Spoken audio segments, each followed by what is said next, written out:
পবিত্র ঈদ উল ফিতরের যে জাতীয় ঈদগাহ নামাজের যে প্রস্তুতি, আপনাদেরকে নিয়ে আমি দেখার জন্য এসেছি এখানে। আপনারা নিজেরাও দেখছেন যে মোটামুটি আমাদের প্রস্তুতি প্রায় শেষের দিকে।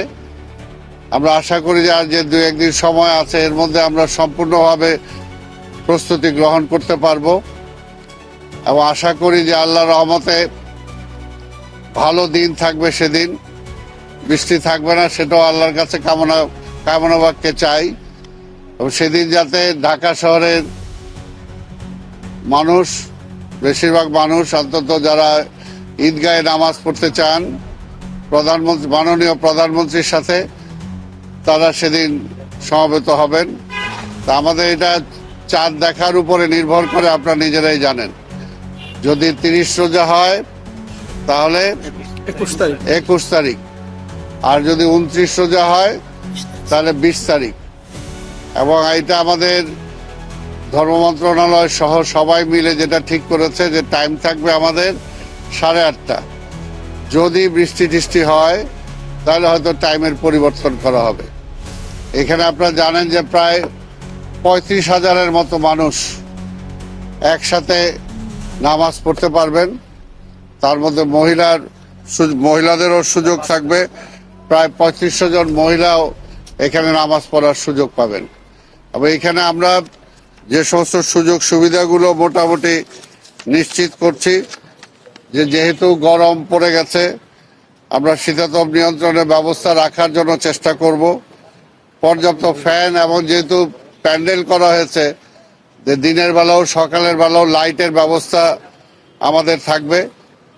অজুখানার ব্যবস্থা থাকবে, যারা অজু ছুটে যাবে বা অজু করতে চান তাদের জন্য ব্যবস্থা থাকবে। মহিলাদের জন্য আমার হাতের ডান পাশে আলাদা প্রবেশপথ এবং নামাজের ব্যবস্থা তাদের জন্য আলাদা থাকবে। খাবারের পানির ব্যবস্থা আমরা এখানে রাখবো, যদি পানি তেষ্টা পায়, কারণ রোজার শেষ, সেই সময় মানুষের কিছুটা পানির তেষ্টা পেতেই পারে।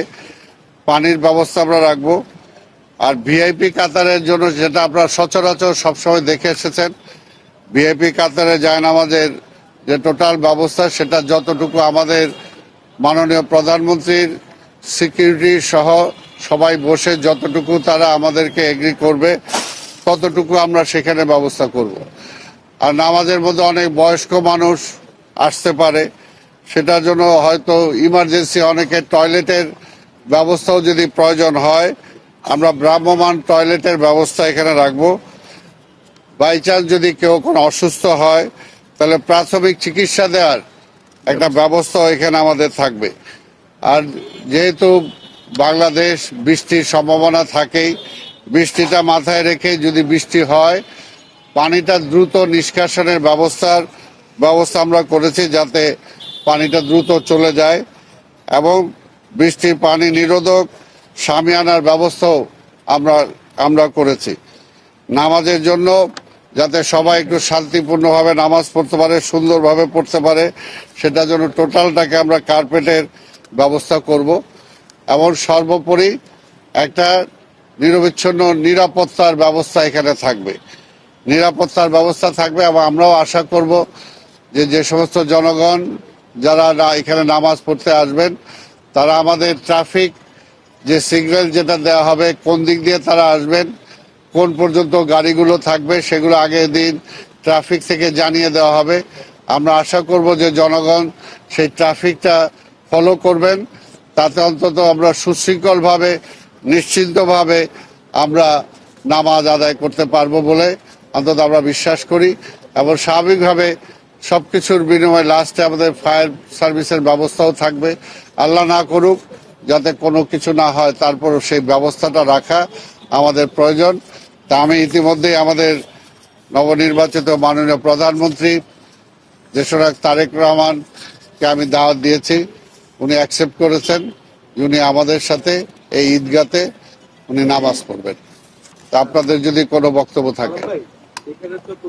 হ্যাঁ, এটা আইন শৃঙ্খলার সাথে কথা হয়েছে এটা আমরা আমাদের মিটিংও করেছি। শুধু আইন শৃঙ্খলা না, এটার সাথে জড়িত যত সার্ভিস ওরিয়েন্টেড যে সমস্ত সংস্থাগুলো আছে সবার সাথে আমরা মিটিং করেছি এবং আরেকটা মিটিং আমরা করব, আবার লাস্ট একটা মিটিং করব এবং সম্ভব হলে মাননীয় মন্ত্রীও হয়তো একদিন আগে আসতে পারেন দেখতে। তো সেটা আমরা চূড়ান্ত পর্যায়ে যখন যাব সেটা এখন পর্যন্ত আমাদের সকল প্রস্তুতি সবকিছু ঠিক আছে।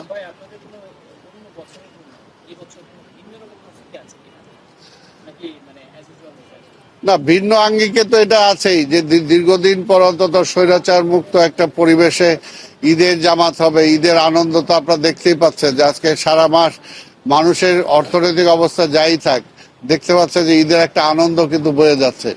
কাজে আমরা তো বিশ্বাস করি যে এবার ঈদটা ঢাকার নাগরিক জীবন একটা ভিন্নতর অবস্থা নিয়ে আসবে। এই জন্য আমি